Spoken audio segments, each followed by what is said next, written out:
Coming to you from the Lydia Media Studios in the heart of Lewiston, Auburn, it's Lydia's Lunch Bunch, LA's afternoon morning show with Mark, Sarah, and Pam. We're covering news and events in the greater LA area and talking to the people making a difference in our community.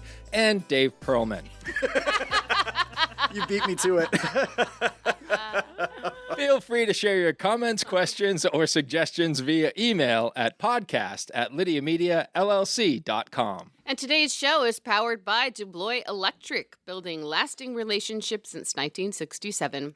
From homes to businesses, their licensed, fully trained technicians handle it all. Repairs, upgrades, standby generators, EV chargers, heat pumps, and more. No job is too big and no job is too small. Learn more at DuboisElectric.com.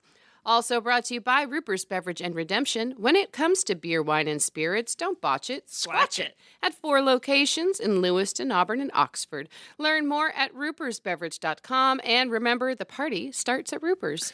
We have the pleasure of being joined in studio today by the founder and creative director at Horizon Visual Media, Dave Perlman. How are you, sir? I'm wonderful. How are you? Excellent. Thanks for joining us today. Thanks for having me. We And he so makes a difference. appreciate- We just don't know what it is yet. Right. We're still trying to figure that out.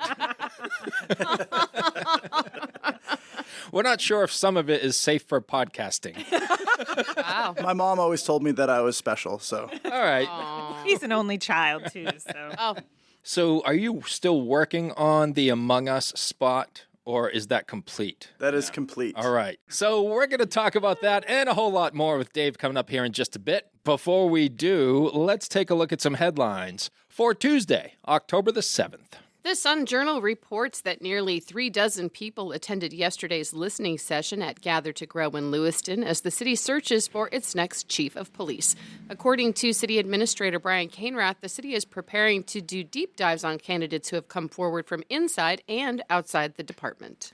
Maine State Auditor and former Secretary of State Matthew Dunlap launched his campaign to challenge Jared Golden for Maine's 2nd District seat in the U.S. House of Representatives. The 60-year-old Old Town resident said he was compelled to run because people in the district are upset with Golden's history of voting with Republicans and his lack of public appearances. In-person and absentee voting are now available for the November 4th election. There are 2 statewide ballot questions, local issues, and municipal elections. As of Friday, over 22,000 Mainers have already requested absentee ballots. And one of Lewiston's oldest law firms, Skelton, Tainter, and Abbott, has purchased the building at 491 Lisbon Street. The $1.2 million deal includes 18,000 square feet of Class A office space, which will become the firm's headquarters after renovation work is complete. Rain or shine, it's all okay. Grab your uke and start the day. You don't need perfect skies above. Hey, just a song and a little love. A sharp cut to the weather. A mixture of sun and clouds today with a high of 79 and a low of 53. Morning showers give way to cloudy skies tomorrow afternoon. High 66 and a low of 47. Sunny on Thursday with highs in the mid-50s. Brr. Here it comes. Yep. Yeah, we're done. We saw a low of 29 on Friday. I was What? like, Kevin, if you put the window fan in, we're going to have problems. I should probably take the AC out. And sports. The Boston Bruins announced they will retire Zdeno Chara's number 33 on January 15th. Chara played from 2006 to 2020 with the Black and Gold, serving as team captain for all 14 seasons, including a Stanley Cup championship in 2011. The Bruins open their season tomorrow night on the road against the Washington Capitals. And Central Maine Community College men's soccer beat Southern Maine Community College 3-0. CM women's soccer played to a 1-1 tie. CM baseball and softball will host doubleheaders tonight against UMaine Augusta. First pitches are scheduled for 6 and 7:30. That's your news, weather, and sports. And right now it's time for the podcast segment that is Sweeping! The Twin Cities. It's time for famous people birthdays. They're famous. It's their birthdays. It's famous people birthdays. It's famous people birthdays. Let's take a look at FPBs for October the 7th, shall we? Okay. All right. We're going to start off with Simon Cowell, I think I remember us announcing his birthday last year. Oh, He has one every year? Yeah, Weird. I think so. that is weird. Simon is 66 years old today. You know him as the mean judge from American Idol. Cellist Yo-Yo Ma Yo-Yo Ma. is 70 years old today. He was a child prodigy, began to study the cello with his father at the age of 4. Crazy. And now he's a legend. He's a legend. Not as much of a legend as drummer Tico Torres of Bon Jovi, who is 72 years old today. One of the greatest names in all of music. I mean, I liked Yo-Yo Ma. Yo-Yo Ma's Ma's cool, but pretty Tico great, too. Torres? Tico Come on, man. Tico was inducted into the Rock and Roll Hall of Fame as a member of Bon Jovi in 2018. And rounding out FPBs for October the 7th is Johnny Cougar. John Cougar Mellencamp, and John Mellencamp, who is All the same person. all the same person, 74 years old today. Wow. You know him from Jack and Diane. Little ditty Little ditty. about Jack and Diane, Or Pink FPBs are Houses. musically heavy today. right? Yeah. Dave, have you ever directed and shot a music video? Ooh. I actually have. Ooh, what's up? Do tell. There's not much to tell. All right. Your own music video. No, it wasn't. 12. I actually did it for a band in Nashville, but it was a band about as cool as any band that I've ever been in Nashville. So, Are you in a band? no. Oh. Dave I doesn't retired. band anymore. I retired. Remember you and Dave were going to do a duet? Oh, that's right. Yeah. Oh, that's what you were asking me? No. I forgot you were a musician. You totally did. John has so many hits. Hurt So Good, Crumbling Down, Pink Houses, Lonely All Night, ROCK in the USA. Wow. He was inducted into the Songwriters Hall of Fame in 2018 and the Rock and Roll Hall of Fame in 2008. And he's also one of the founding members of Farm Aid. Oh, I didn't know that. That's Yeah, it began in 1985 with a concert in Illinois to raise awareness about the loss of family farms and to raise funds to keep farm families on their land. Cool. And if you've ever paid attention to the lyrics of Rain on the Scarecrow, Oh, that's yeah, a good one, huh? that is a good one. I like Check It Out. Yeah, check it out. It's good. Speaking of, Check It Out is what I tell everybody that I meet about this podcast. Stop it, Dave. You're such a liar. All right. Those are your FPBs. Now it's time for some OTDs. It happened on this day. It happened on this day. It happened on this day. That's right, Dave. You're not the only musician, Dave. And Dave, Mark's if this here. is the first time you've heard that, you definitely don't listen to the show. I read the transcript. 17 years ago in 2008, Spotify officially launched as a streaming platform. I know, crazy, right? Does everyone here listen to Spotify, or do you have like another service? Or do you have like CDs and cassette tapes over to the house? Mark raises his hand. I know I'm a Spotify guy. I got the use family Apple plan. Music. Apple Music. We have the family plan. I for go back Apple. and forth. I use Apple Music. And, no, I'm sorry, Amazon Music, actually. and Oh, Never Spotify. bothered that one. I'm a YouTube person. YouTube. Yeah. Right on. Yeah. Sarah, Apple Music, after what they did to you? I know. With YouTube? I should switch to Spotify. My You're right, Mark. Goodness. I'm going to do that today. Okay. Okay. She won't. I won't. I know. Other things. 22 years ago in 2003, Arnold Schwarzenegger was elected governor of California in a special recall election to remove Democratic Governor Gray Davis from office. Arnold won by a landslide and took office on November 17th. Wasn't he in a movie called Total Recall? He was. That's funny. That says special recall. Yeah. 30 years ago in 19... Pam's a stickler for the facts. Yes. 30 years ago in 1995, Ted Danson married Mary Steenburgen, and today is their 30th wedding anniversary. How about that? That's Happy like 100 anniversary. years in celebrity weddings. Wasn't there a thing with Ted Danson and Whoopi Goldberg What? back in the day? He did a blackface thing that was inappropriate with Whoopi Goldberg. Oh, I thought they were romantically involved. I don't know. All right. 40 years ago in 1985, Lynette Woodward became the first woman to play for the Harlem Globetrotters. Sweet Georgia Brown. What do you use? 43 years ago in 1982, Andrew Lloyd Webber's Cats opened on Broadway. You guys are not as excited about it as I I've am. never seen That's Me neither. Cats. I've never seen okay. Cats. Didn't they make a movie out of Cats? Yeah, it was and really it was like bad. Don't. the Was worst Taylor movie Swift in ever. It's not worth. Was Taylor Swift in it? She was. Yeah, okay. Yeah. She was? Taylor Swift was in it. Yeah. I'll tell you what, that movie was so bad. There's no way it could have been a Dave Perlman production. No, it was I'll definitely tell not. you that right now. And- Everyone should know that. And finally, 50. Taylor Swift was in Cats. That is crazy. Is that like before she became Taylor Swift? No. Or was she Katy It was Perry like back mid then? Taylor Swift. Oh. Yeah.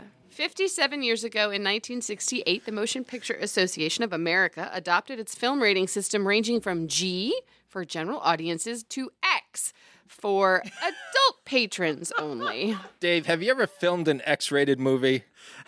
It's one of the things that I aspire to do one day. I know a couple you can contact. Oh, no. Their names are Sarah and Nick. No! Those are your FPBs and OTDs for October the 7th.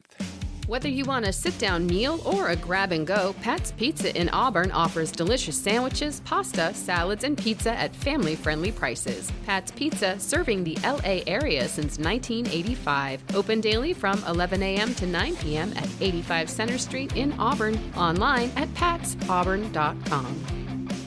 Hi, it's Donna Harris from Phoenix No Limits Karate here with your daily safety tip. Tell your kids to never accept rides from strangers, even if they say your parents sent them.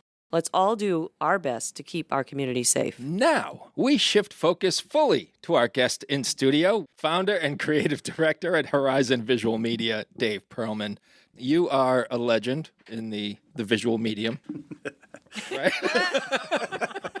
Are you not? Have I? Like, I like to think so. I'm a legend in my own mind, at least. All right. So, Dave, you recently wrapped up production on... It's a commercial. It's a commercial. It's a commercial for the latest collaboration between Roopers, Beverage, and Redemption and Baxter Brewing called Among Us, which we have sampled on this show. Mm-hmm. It's very good. Right, Sarah? You love Among Us. Yes. Sampling it here was very different from sampling it on my back deck and having a full can because that was... It was good. It was something, right? So for folks who didn't listen to that episode and may not be familiar with Among Us, unlike most THC beverages that are 5 milligrams, Among Us is 10 milligrams, and the artwork on the can glows in the dark. So they went all out for this one. Yeah. And then they contacted you, and they said, Dave, we need a commercial for this that is going to match the feel of this product. And I think you nailed it. We should mention, too, that Pam and Kevin were in it. Yeah. Right? Yes, he called me up that That day. Yeah. I was like, what are you doing from 7 to 9? And I was like, hopefully sitting on my couch doing nothing. And then he was Or- like, well, So in my defense, Jesse texted me that day and said, hey, so all of my friends that were supposed to go and be in this thing can't do it. Like 3 hours before we were supposed to start filming, so... we were happy to oblige. We went and hung out with Stephanie and Jesse Yeah. and friends, and I got to see Dave in his element. Sit around a campfire. Yeah, well, I mean, it wasn't really a fire. A fake It was a campfire. fake fire. But Yeah. Oh, my mind is blown. I thought all of that was real. Can't believe everything you see on the internet. The alien's not real either. That's what you're going to tell me next? Tell us about the concept of this whole thing and how it all came together. Oh, how long do you have? I got all day. You kidding me?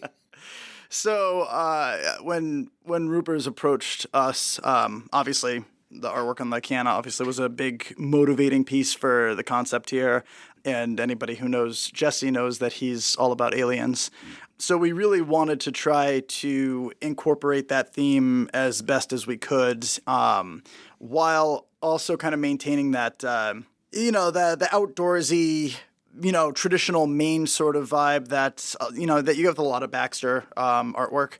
And we kind of landed on this whole idea of friends sitting around a campfire outdoors by the lake and sampling one of these Among Us drinks and just watching the chaos ensue from our main subject's perspective, who happened to be Jesse. Yeah.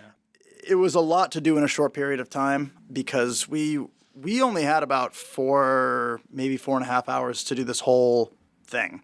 and it was 2 different locations, and there was a lot of moving parts. Pam can attest to this. Our extras were getting pretty antsy. Were you, Pam? I can attest to that because I was one of those extras getting antsy. Now, what is Pam like when she's antsy? Yeah. Can we leave now? Yeah, pretty You've much. seen it, Mark. Are we done yet? I want to hear another perspective. I don't feel comfortable. Okay. Just for our listeners, Dave is within striking distance. So that's probably why. But anyway, yeah, so we had these 2 locations to get to. And I mean, if Sarah, you saw some of the behind the scenes there, there's a lot of moving parts. There's a lot of production going on for kind of like a small commercial like this. So we had to move really quickly. Actually, funny story.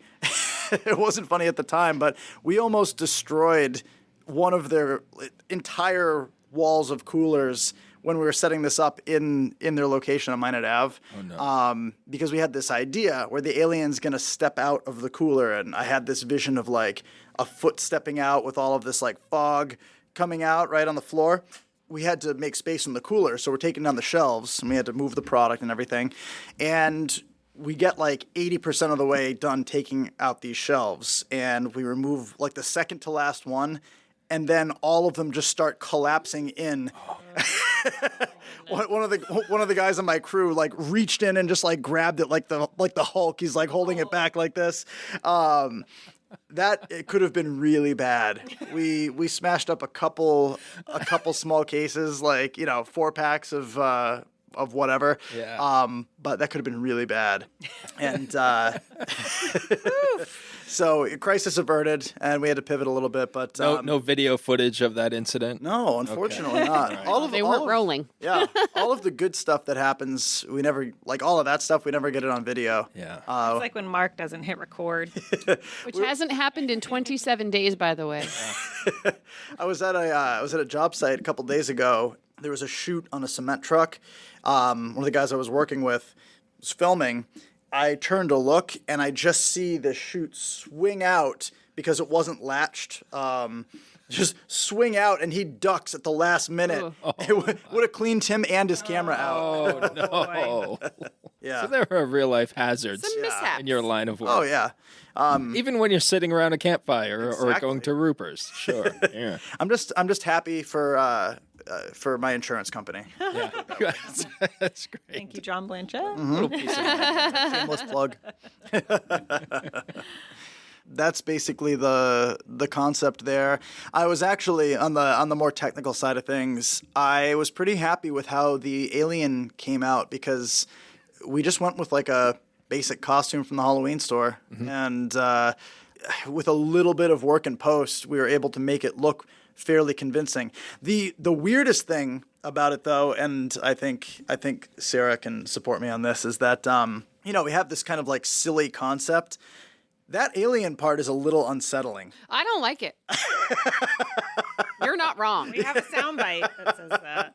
I don't like it. Yeah, it's It's a bit much for me. But you know what? I think that it kind of highlights that paranoia that some people like me feel whenever I even look at a THC product.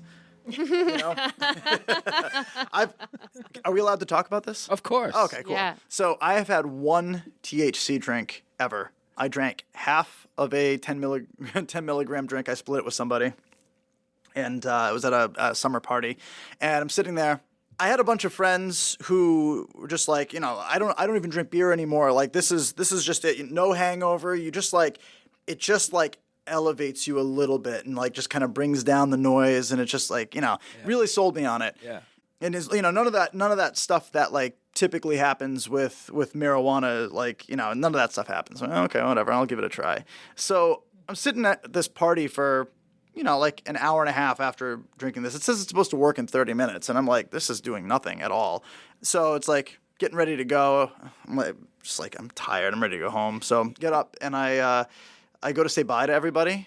And I'm like, oh, wow, I don't know how to say bye.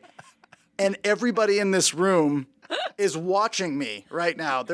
I'm an idiot, and they are all looking at what an idiot I am right now. And then I start laughing uncontrollably because I'm like, this is it, isn't it? This is it working. You captured that perfectly in the video. Like, you really see that happening to Jesse in the commercial, too. It's really good. And that was my experience as well with Among Us. Well, there you go, folks. I mean, if you want to know what it's like.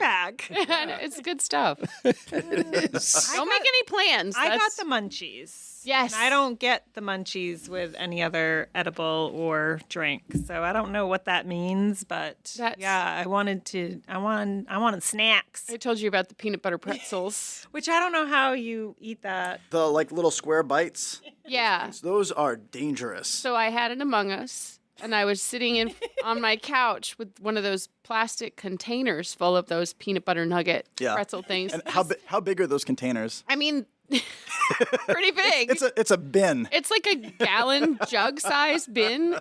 Just eating them, and finally looked at my partner. I was like, "Can you please take them away from me?" And he was like, "Yeah, I got you." So he takes them away, and he's like, "Can I have the cover?" And I was like, "I don't know where it is. It's sitting on my chest. The cover is sitting on my chest." And he was like, "It's right there." I was like, "Oh, so it is." I'm like, this is how I'm going to be the rest of the day. I mean, for me, That was good. it's something I do just before I go to bed. Yeah, it will Eat definitely pretzels? help you. Yeah, that too, but it does help you sleep. No, THC drinks or gummies. I'm scared to do any of it. Yeah, he's like, never again. I couldn't. Among Us is. I didn't know how to speak English. Yeah. It's like, I'm not doing that again. Pam, how long were you there on the shoot? A little over 2 hours. So a couple hours there, and then you went to Roopers. Right. I did not go to the second location. Yeah, you didn't go to Roopers. Yeah. But None of the extras went to Roopers. It was just crew and then Jesse. and then Jesse. Yeah. So we're talking, maybe 4 hours? For the crew, it was probably like 7 hours, but actual filming time, setup and tearing down time is probably like 5, 5.5, something like that. And I think people should know that, because when they see the finished product, it's 30 seconds, 45 seconds, something like that. Something like that, yeah. And they're like, "Oh, this must have taken like a half hour to shoot." Right? But, there's so much that goes into it. There is. And I mean, if you really, not to dive too much into this rabbit hole, but like if you really want to do justice to the craft, I mean, this is the reason that a Hollywood movie takes, a year to film, as opposed to you can shoot an hour and a half movie in an hour and a half if you just press record, Those are the movies I watch. Yeah, Mark loves those. You work with a lot of members of our community, a lot of business owners. They're not professional actors. Right. Part of your job is getting those people who are not professional actors to feel comfortable in front of the camera, which is a tall order, I think, for a lot of people. Yeah. How do you do it? Keeping in mind that most of the projects that we do are they're more like clinical style, more corporate. So the dialogue, it's less of a rehearsed practice thing, because what I've found is that people who are not actors tend to do better when they're prompted with questions, probably much in the way that, like, same thing that we're doing right here. Yeah. You're asking me questions and I'm having an easier time answering them than if you just told me to memorize something and say it. So there are two things that I do with the people that I work with. One of the things is always set up these sort of like interview structure, as opposed to, hey, say this. I want to get them to say that, but I'm going to do it through a line of questions. Mm-hmm. The other thing that I like to do too is, rather than have people address the camera directly, not always the case, but from I don't know, probably like 85% of the time, I'm having people address me, and it's sort of that offset interview look that you see in a lot of like documentaries, where they're looking across frame rather than directly to the camera. That helps people feel like they're having a real conversation with somebody, and sort of takes them out of that space where, like, hey, look, there's production all over the place and I'm talking to a camera and it's unnatural. Really what I'm trying to do in these situations is get people to use their own authentic language to say the things that I'm trying to get them to say without telling them that. That tends to be the trick that works, even for people who are pretty uncomfortable in that setting. Pam, what was the experience like for you? It was interesting to watch them work because I'm always interested to see like how things kind of operate in that manner and then see the finished product. And it was funny because Dave had called me, or we were on the phone the day before they released the video, and he was like, oh, I wish we had more time. I wish this and I wish that. And then I saw it and I was like, what was he worried about? This came out amazing. I was even a little worried because I'm like, that was chaos while we were there. Was it controlled chaos? Yeah, I mean, did he have a handle on it the whole time? Because I think they knew what they wanted, but we were all sitting around the fire, like literally talking. We just started chatting, and they weren't telling us to stop except when Jesse had to do something and we had to do something specific. But otherwise, we were just literally chatting around the fire pit. We had to do nothing. Dave did all the work. And that's what you're saying. Just watching them kind of like talk about what they needed and, the glow under the ice and the fog and the smoke and just things like that. It was the whole time I was just curious on what it was going to look like at the end. That's another a cool thing about this one, and something that we don't often get to do because, like I said, a lot of our projects are more of that like clinical style, that corporate look. There was a lot of practical lighting effects that we did in this. So, as an example, the fake fire. So it looks like they're sitting around a fire pit with a fire in it. There's no fire. It was lights. Yeah. I was worried because they had this whole light screen behind us, too. And I'm like, that screen is going to get burned with the campfire we're about to have. And it really did look real. Like, you fooled me. Yeah. And then, obviously, like when he opens up the cooler and you can see like this green light emanating from inside and all this like fog on top, all practical effects. The kind of like abduction sequence, practical lighting we used for that with a little bit of VFX in post, but it's hard to, without a big budget, it's really hard to make VFX look convincing. It can go from looking pretty, cheesy. Yeah, it looks cheesy. It looks tacky. Practical effects are just fun anyway. It's that's how it was done for years and years and years.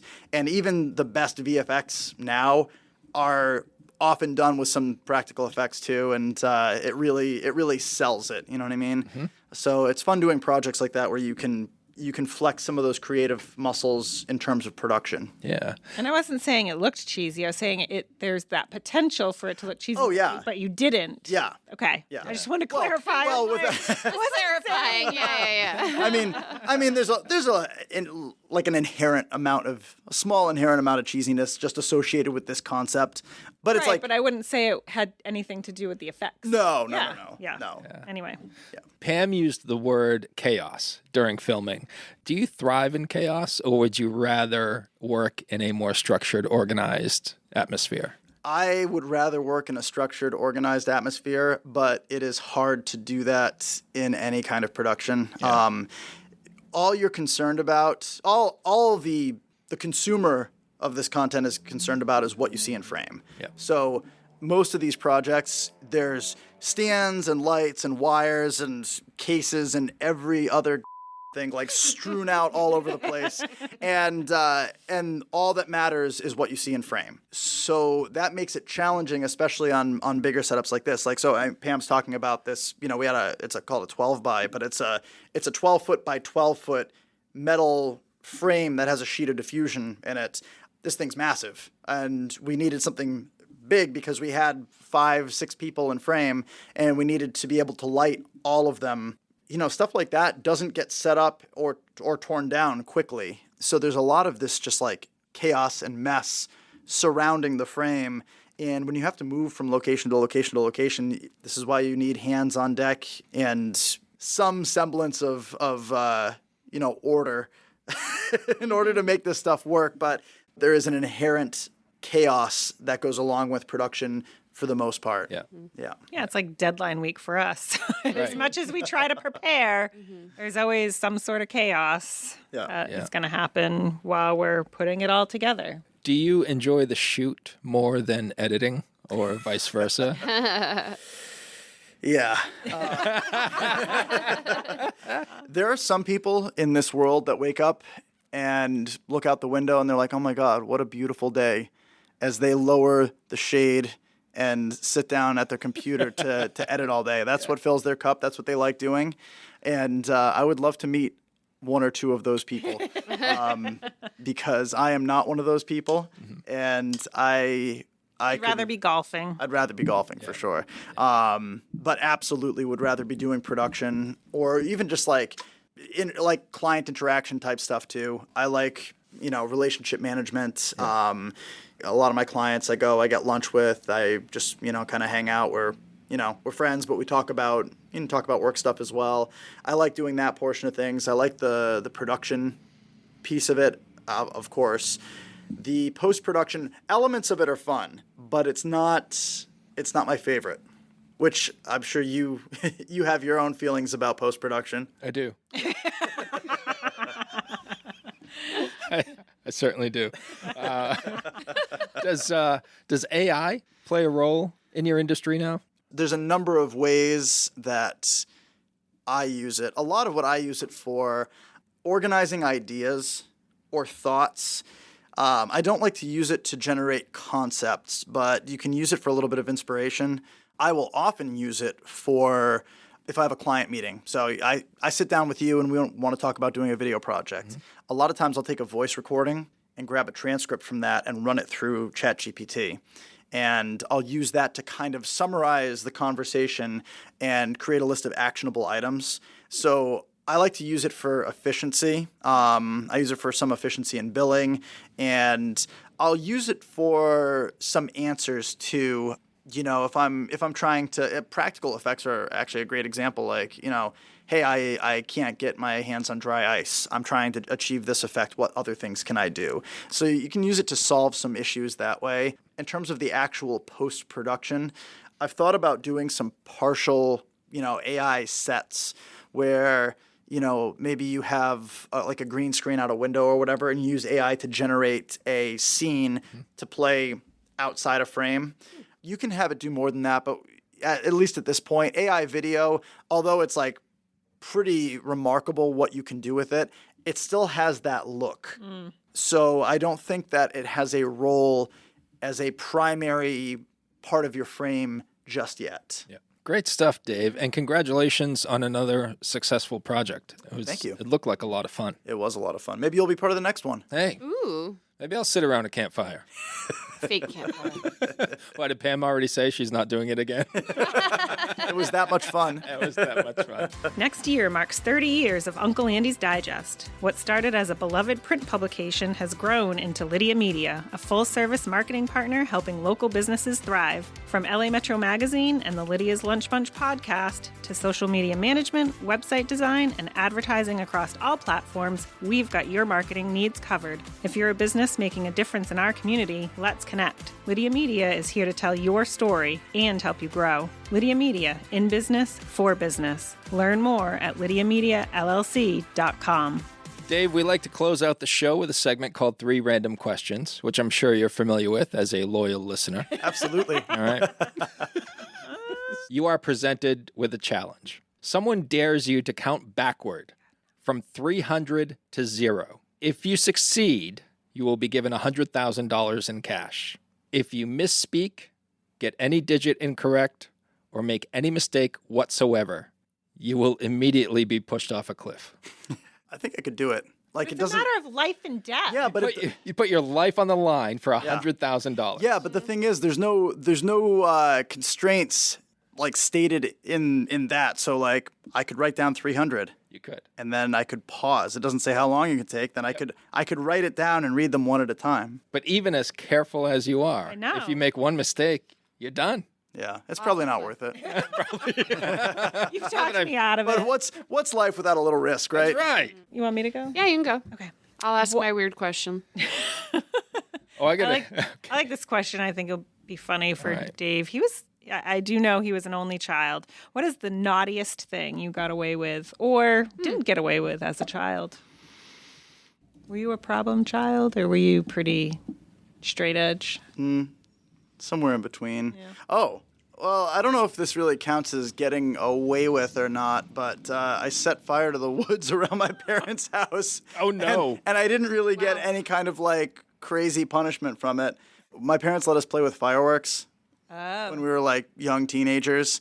And so naturally, what we did was put them in a PVC tube and fire it like a bazooka at stuff. As one does. As one does. What else would you do? Yeah, so we missed our target and it like went off into the woods. Oops. And went out there to look around, just like double check, and it was like smoky and stuff because the firework had just gone off, but we didn't see anything like smoldering. Like an hour later, we're inside. My dad comes running downstairs. Like, the woods is on fire. Oh. The woods is on fire. So we're out there with buckets of water and hoses and whatever. It was just like... Did you tell him what had happened? Oh, he knew, yeah. But I didn't have any kind of consequence or anything, and that's why I'm the way I am now. Thanks, Mom and Dad. Tracks. All right. Would you rather be 12 inches tall or 12 feet tall? I feel like 12 feet would be like the clear winner, right? I mean, it'd be hard to travel. Why? Yeah. You'd have really long legs. You could like get there a lot faster. Yeah, if you go On to a the corner plane? store. On a plane? Get on a plane at 12 feet tall. You'd have to buy 4 seats. For your legs. You'd always have to volunteer to help out in the exit row. But what about, okay, so 12 inches tall then, like, what? Think about that. Suddenly all these things that are not a natural predator You're very travelable. I know, you could go in someone's carry-on. Yeah, you could be You're abducted. fun size. You could be abducted really easily. Where'd Dave go? We lost him. Put them in someone's bag. What's that dog out there, the little one? Vinny. Vinny. Like, Vinny would become a natural predator. Yeah. That's not what you want. Vinny would mess you up. Yeah. You'd become his chew toy. Yeah. So you're going with 12 feet? 12 feet then. All right. Okay. All right, Dave, I have another hypothetical for you. Okay. Every person you have ever slept with is invited to a banquet where you are the guest of honor. No one will be in attendance except you, the collection of your former lovers, and the catering service. After the meal, you are asked to give a 15-minute speech. To all 3 of them. What do you say? Sorry. And 2 of them are inflatable. One of them is the caterer. Sorry. Welcome to the podcast, Dave. I would say that I've prepared a few words, but I'm sorry that it's not any longer. Wow. It's a good speech. Yep. Good speech. Out of your B&I group, who would you like to go to Oxford Casino with? Mike Curran. Dave, you and Mike go to Oxford Casino. You end up blowing all of your money. Mike gives you $50 and says, go have a little more fun. I'm going to be here for a bit more. You go to the other end of the casino. With Mike's $50, you end up winning $100,000. Do you share any of it with Mike? Yes. How much? Not 50%. Like 25%. All right. Plus $50. Plus the $50. Yeah. I have a heart, but I'm also part Jewish. You're going to have to edit that one, too. I'm going to keep that. No, we're keeping that. Can I keep that? Sure, whatever. That's hilarious. Thanks to Roopers, Beverage and Redemption and Deploy Electric for sponsoring today's episode. And if you'd like to be part of the Lydia's Lunch Bunch advertising family, reach out to Pam. She's right over there. Right here. Via email at pam@lydiamediallc.com. Have a great day. And remember, don't bite your cat. And I will say I have bitten my cat.